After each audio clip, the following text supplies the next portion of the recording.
So I think third-party data is not only valuable, I think it's essential to making smarter marketing plans and strategies going forward. And we've all kind of leaned into first-party data, especially given, lovely headlines of the cookie is dead and et cetera. And yes, our industry, the marketing industry is changing, but I don't think that saying solely first-party or even second-party data is going to be enough. Third-party data is essential to helping to differentiate you. You can't look at any one of them as being the only thing that you can use. Third-party data alone doesn't get you there. First-party data alone doesn't get you there. Finding the intersection of the two is what's going to set you apart and allow you to have a competitive difference in the marketplace. And thinking about how you match your first-party data to insights from third-party data is critical to allowing you to make much better use of your first-party data.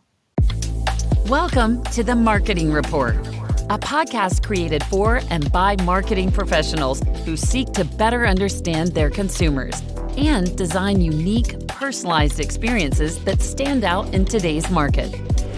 In each episode, hosts from Verisk Marketing Solutions connect you to industry thought leaders, practitioners, and experts focused on improving B2C experiences through powerful data-driven insights. It's about how we connect with our consumers and where we can partner together to do it better. This is the Marketing Report.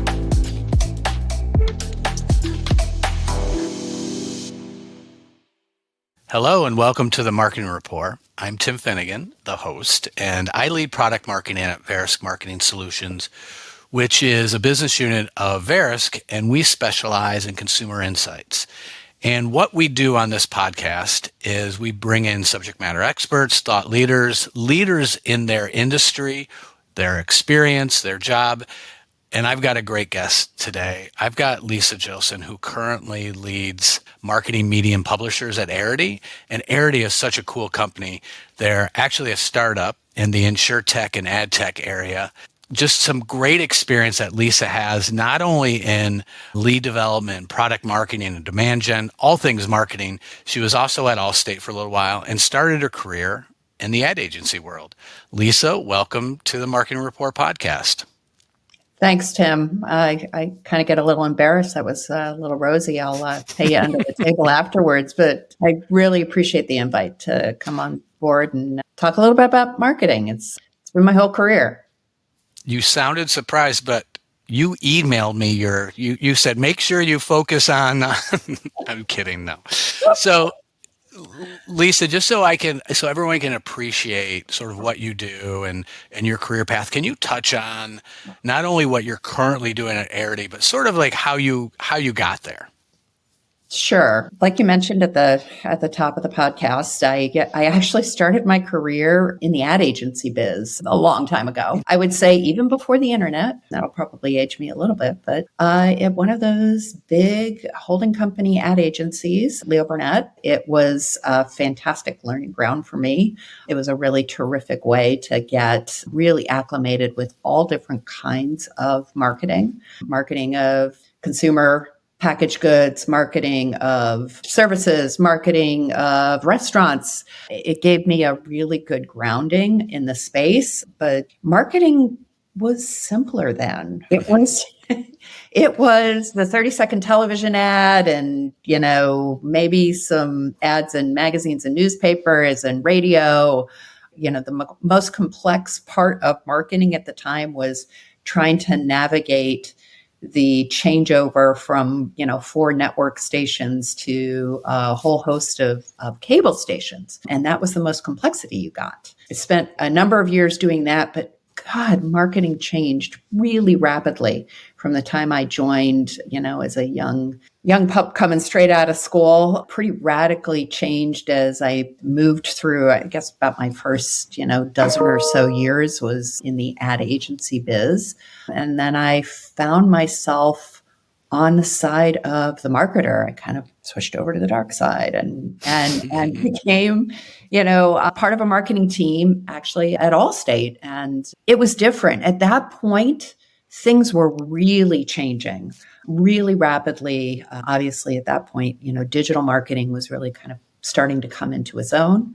It opened up a whole host of ways to think about marketing differently, using data, not just as, analyzing data. I got early in my career analyzing data around, television campaigns and trying to understand if it like actually moved the needle with sales. You got the opportunity to really use data in your marketing and see the results without having to go through a whole bunch of math gymnastics to try to prove out that what you were doing made sense.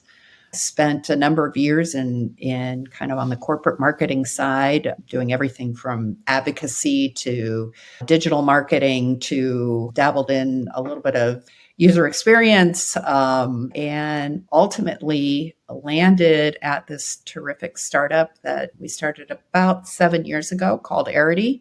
It's a wonderful insurtech that really focuses on data. And we use data in a number of different ways. Our focus area is really around mobility data and using data that is tied to transportation to really make transportation smarter, safer, and more useful for everybody. Make smarter business decisions, make smarter individual decisions based on that data. And boy, has it changed since when I started in the industry. So that's a little bit more about my background.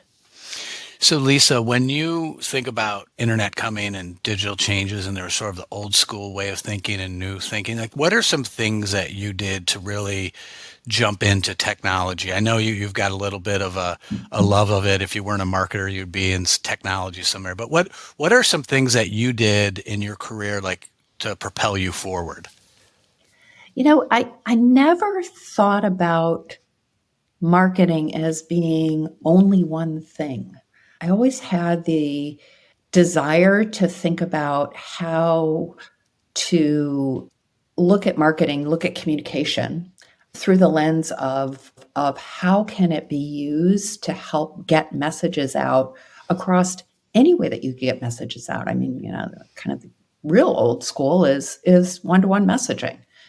You go back, 100 years ago, it was, door-to-door salesmen selling vacuum cleaners or, I don't know, whatever, I guess, vacuum cleaners or siding or et cetera. But with the advent of technology and digital, it just opened up so many opportunities. So early on in my career, I had the opportunity to work on really like the very first digital ad. I'm going to put it in air quotes here, ad that Leo Burnett ever did. And it was a game. It was a game that we created and we embedded the product I was working on, which was a Scotch whiskey, into the game. And then we were handing this game out. Okay, now this is really going to date me, on floppy disks. Yes, floppy disks at bar events, which wasn't maybe the best way to get your message out, but it was an innovative way to get your message out. And I've always leaned into different ways and trying new things. So I think that's given me the opportunity to be able to lean into areas that, frankly, I never would have dreamed I would have gotten to do. I've done my share of 30-second television ads early on in my career, but what really excites me is the ability to try new things, like whether it's a game that's, handed out or it's, starting a blog or a podcast or being able to use data to better target, to use data programmatically, to be able to target media in different ways. I've kind of leaned into the opportunity to, kind of use technology in new ways. Not all of them pay out. I think I did one of the first QR codes that Allstate had ever done. That first time we did it was not really a success. But now I think about like, God, every restaurant I walk into uses QR codes. So I think that technology, for a long time, we talked about technology as being a whole separate area. I think technology is a part of everything that we do. And the more we can all lean into trying new things and understanding, how AI is going to make us better communicators, make us better marketers, make us more innovative. It gives us it just energizes me personally because it gives us a way to kind of lean into what's coming next. I like how you say how technology shouldn't be separate. And that's the way I sort of feel about digital marketing. It's not really digital marketing. It's just marketing. Like everything we do is it touches digital. And I can appreciate you. My background was in media sales. And I remember going into these advertisers like, hey, we're going to cut all our spend and we're going to invest in this website. And I mean, it was like thousands of dollars, and it's great that you can buy it for like $10 now. But you brought up some really good points about this tremendous amount of data and just sort of what the enormity of it and how to reach your best customers based on sort of the how, when, and where. Like, and to put into Arity's sense, like how they drive, when they drive, and where they drive.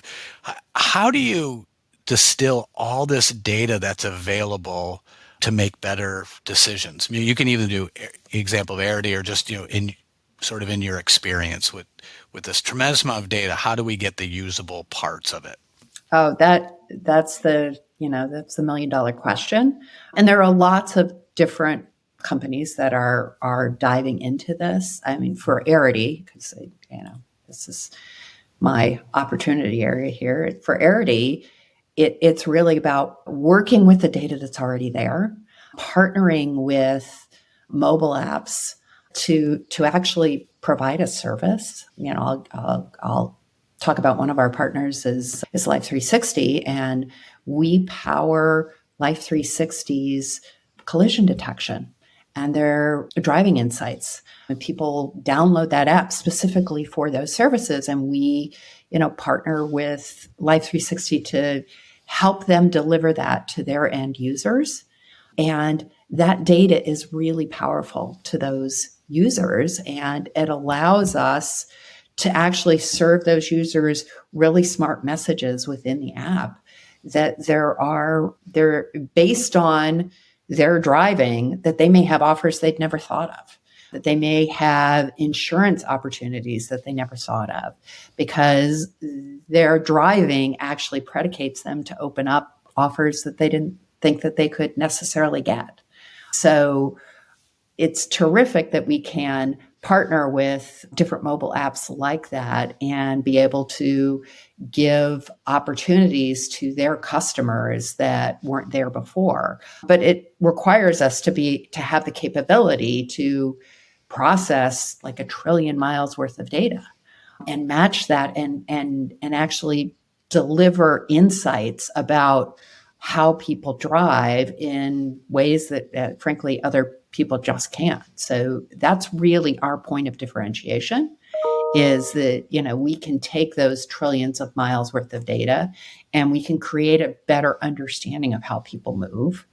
And it helps the end user, specifically helps the end user, because they get a service like collision detection and they get a service like more information about how they drive, but they also get offers delivered that are based on their actual driving history. And I like what you said about differentiated. It reminds me of, there's a new Forrester report called The Future of Insurance. And it talks about one of the things that insurance carriers need to be aware of is that they need to create almost like these individual offerings so they can turn this so it's this commodity into a differentiator that can drive more of revenue. And that's sort of what you guys do as well, right? Absolutely. I think especially in the insurance space, we've all seen anybody that is, whether they're working for an insurance carrier directly or they're insurance adjacent and servicing insurance carriers or whatnot, we have had a tremendous amount of volatility in what we do over the last 4 years. And a lot of that, we're not the only industry that does that, but, like all industries, I think, faced it to some degree or another with the kind of upending of how we all went about our lives with the pandemic. And so as we look now, kind of future forward, it's kind of especially in insurance, which is, an industry that prides itself on, being able to look around corners and understand what's coming next. That volatility has created a whole bunch of upheaval. And so having the opportunity to use data to go back to having a better understanding of looking around that corner is critical. And the companies that are leaning into being able to use data in new and different ways, or data that others don't have, is going to put themselves at a competitive advantage. I mean, that's one of the reasons why, Arity and Verisk Marketing Solutions, frankly, have partnered for a while now, as to how can we get that data? How can we get new sources of data into the hands of other people, into the hands of carriers, to give them that ability to maybe, smooth out some of that volatility. I'm not going to say tamp down, because I think, we're in kind of a new normal of that. There's going to continue to be volatility, but give them back that ability to look around the corner a little bit more. And it's not going to be just using the existing data that we have. It's got to be using these new sources of data to be able to better prepare the industry for delivering the services that it's always been there to deliver. You bring up a good point, especially about using all the data that's available to you. It reminds me of a article that you guys that Arity has on their website. You guys should go visit arity.com. It's a great article. It's called "The Secret to Finding Your Best Customers: Use Third-Party Data to Better Understand Them." And gone are the days where you're like, I just need to know their male, female, their age. You need to know more about that person so you can market to them and personalize it, because I've seen stats that says like an upwards of 70% of consumers want a personalized experience. Yeah. But they want to make sure it's done in a correct way. So when you think about personalization and using third-party data, like what's your point of view on that? So I think third-party data is not only valuable, I think it's essential to making smarter marketing plans and strategies going forward. And we've all kind of leaned into first-party data, especially given, the lovely headlines of the cookie is dead and et cetera. And yes, our industry, the marketing industry, is changing. But I don't think that saying solely first party or even second party data is going to be enough. Third party data is essential to helping to differentiate you. You can't look at any one of them as being the only thing that you can use. Third party data alone doesn't get you there. First party data alone doesn't get you there. Finding the intersection of the two is what's going to set you apart and allow you to have a competitive difference in the marketplace. And thinking about how you match your first party data to insights from third party data is critical to allowing you to make much better use of your first party data. Okay, at minute 18, I need to remember that, because I'm going to steal exactly what you said and put it in a quote. And like Tim Finnegan says, so no, I agree with you. And we've talked about this before as far as how companies or data can fill in gaps with what you have with your first party data, Mm-hmm. because, like with CRM data, it's constantly changing. So your first party data is getting older, it's changing, and you need that third party data, not just to make it better, or not just to sort of get that identity resolution and make sure it's correct. But you also need the other stuff, like you had said, to inform your marketing strategies. I think that's some really cool thinking. And I would like your point of view on, you had talked a little bit about it with personalization, but I've heard you say with personalization, you need to be clear, transparent, and forthright. I love that. Can you just give a little more, detail about your thoughts there? I think at the end of the day, like, human beings we have a natural desire to understand the world around us, and marketers sometimes get a really bad rap because we're looking for innovative ways to help communicate, and we lose sight of the fact that we need to treat users like human beings, that we need to engender trust. And personalization is one of those pieces where people want personalized messages, but they want to know how that personalization actually works. They want to have a connection that makes sense to them. So it's really important, and I think Arity has kind of built our reputation on doing things that engender trust of the end users. And personalization is right along with that, whether it's in marketing or it's in some of the other aspects of business that we are in, and using the data and insights we have. We need to be transparent about where these insights came from and how it benefits the end user. And we're really, really focused on that across every aspect. And it's not always easy because there's a lot of different players that look at the data in a lot of different ways, but it is critically important if we're not going to squander our opportunity to build trust with the end user, to not obfuscate that, to make it as clear as possible that this is where the data is, here's how it benefits you, and as a marketer, to be able to work with other marketers that believe in that too.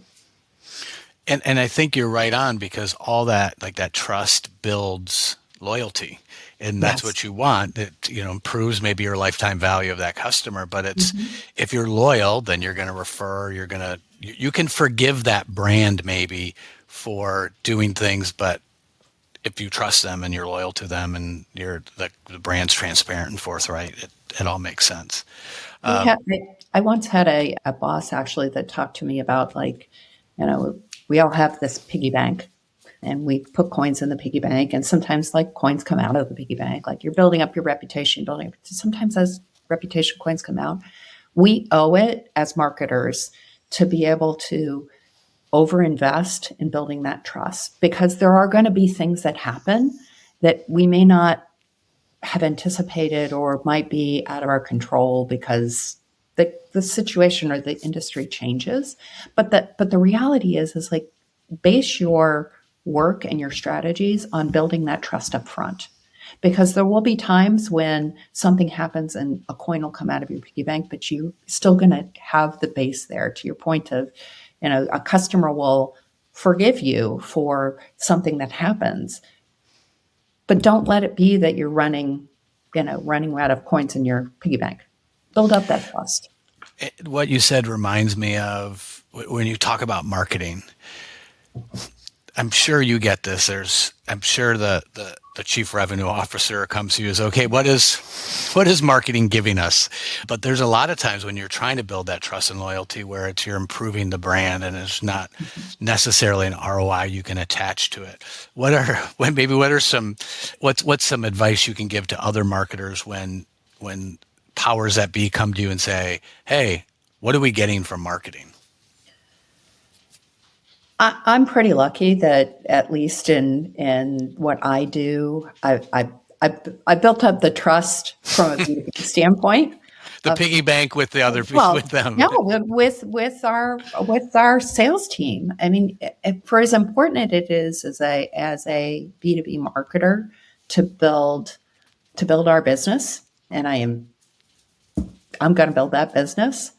I also don't want to do it in a way that puts anybody in my team in the potential situation that makes us feel like we've the opportunity for success because we haven't thought about the reputational impacts of what we're doing. So to me, you can't put a price tag on that. There's always going to be risks. If it was really straightforward, we'd all be gone and there'd be AI doing our jobs. No, there's a certain amount of judgment that we all have to face in what we do. But the important thing with building a business is to know that you're going to have judgments all along the way. And again, build up that reputation so that you can make judgment calls as you go. And you're not making one judgment call that's going to flow you one way or the other. Well, I consider myself lucky to have conversations like this where we talk about marketing. I love what you're doing at not only Arity, but just in general terms of how you do marketing. So as I agreed, we spent the first 25 minutes on professional stuff. We'll spend the next 25 on your alma mater, University of Michigan, and talk about the football program and the national And let's not championships. talk about basketball. That's not so much No. fun right now. So Go I'll give you the Purdue, go floor. Boilers, go Boilermakers. You have the next 25 minutes to talk about the University of Michigan. Go. I won't interrupt you. Well, Lisa, thank you so much for being on the Marketing Report, and thank you for being such a great partner. And have a great day. Thank you, Tim. This has been really fun. I really appreciate it. All right. Thank you for listening to this episode of the Marketing Report. This show is brought to you by Verisk Marketing Solutions, an organization created to help CMOs and their partners improve the reach, timing, relevance, and compliance of every consumer engagement.